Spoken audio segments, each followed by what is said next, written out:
এই নির্বাচন কিভাবে সুষ্ঠু হতে পারে, সুন্দর হতে পারে, সেই আলোচনাটা করেন। আর অন্য এই সমস্ত গণভোট উমুক সমুক এগুলো আসলে পরবর্তীতে চিন্তা করে। এখন জনগণ একটা নির্বাচন চায়, দীর্ঘদিন ভোট দিতে পারে নাই, তার প্রতিনিধি পার্লামেন্টে পাঠাতে পারে নাই, কাজে আরেকটা ষড়যন্ত্র করে দেশটাকে আরো রসাতলের দিকে ঠেলে দিয়েন না। যদি আজকের এই সরকার বলে যে রাজনৈতিক দলগুলো ঠিক করবে, তাহলে তুমি আসো কেন ভাই ক্ষমতায়? তাহলে এই সমস্ত উপদেষ্টারা কেন আছে?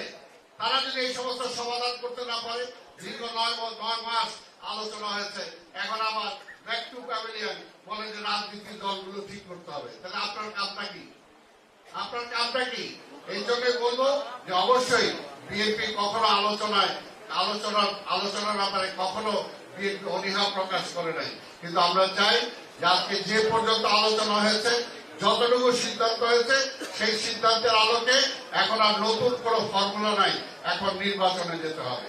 নির্বাচনে যাওয়া ছাড়া কোনো বিকল্প নাই। দেশটাকে যদি বাঁচাইতে চাই, দেশের মানুষকে যদি বাঁচাতে চাই, গণতন্ত্রে যদি ফিরে আসতে চাই, তাহলে নির্বাচনের কোনো বিকল্প নাই। আমরা ঝুলন্ত পার্লামেন্ট চাই না।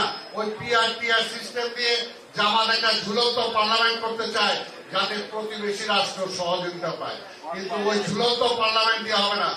একটা শক্তিশালী পার্লামেন্ট দরকার। আবার শক্তিশালী পার্লামেন্টের জন্য ইনশাআল্লাহ আমাদের আগামী নির্বাচনে জনগণ বিএনপির পক্ষে রায় দিবে, আমাদের নেতা তারেক রহমানের পক্ষে রায় দিবে, এই আশা পোষণ করেই আমি আমার বক্তব্য শেষ করছি। উলট পালট করে দিয়ে মাল উঠে করে খাই। এখন দেশটাকে উলট পালট করে দিয়ে একটা শ্রেণী জুড়েছে দেশে নতুন, এই শ্রেণী দেশটাকে লুটে পড়ে খাওয়ার চিন্তা ভাবনা করতেছে, দেশটাকে ধ্বংস করার চিন্তা ভাবনা করতেছে। যারা জীবনে মাথা তুলে কথা বলতে পারে নাই, তারা আজকে মাথা তুলে কথা বলে, চোখে চোখ রেখে কথা বলে। এই সাহস, এই শক্তি কোথায় পেল? আজকের যে সরকার, তাদের কার্যক্রম স্পষ্টতই বোঝা যায় যে তারা নিজস্ব কোনো শক্তি তাদের নাই। এই সরকার দুটি দলের উপরে, একটি তাদের নিজস্ব সৃষ্ট দল, আর একটা পুরনো দল, এদের উপরে ভর করে এই সরকার টিকে আছে। এই সরকারকে ওরা যা বলে, ওই দুটি দল যা বলে, এই সরকার তাই করে।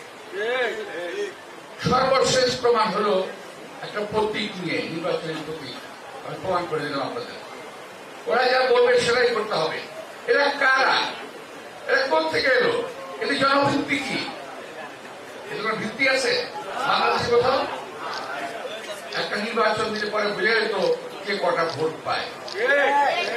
আমি খুব আশঙ্কা করছি এই দলগুলোকে জেতানোর জন্য সরকার যে কোনো অবৈধ প্রক্রিয়ার আশ্রয় নিতে পারে।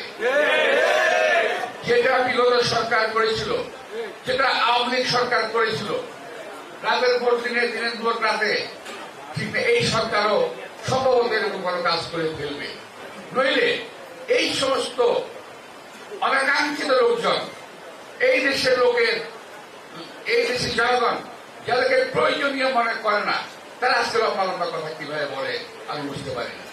আমার বাবার স্মৃতির প্রতি ওনারা স্মরণ রেখেই আমাকে ঢাকা 6 থেকে প্রাথমিকভাবে মনোনয়ন দিয়েছেন। আমি আপনাদের অনুরোধ জানাবো যে ঢাকা মহানগর দক্ষিণ বিএনপি আমরা দীর্ঘদিন যাবৎ লড়াই সংগ্রাম সবকিছু একসাথে পাশাপাশি করে আসছি।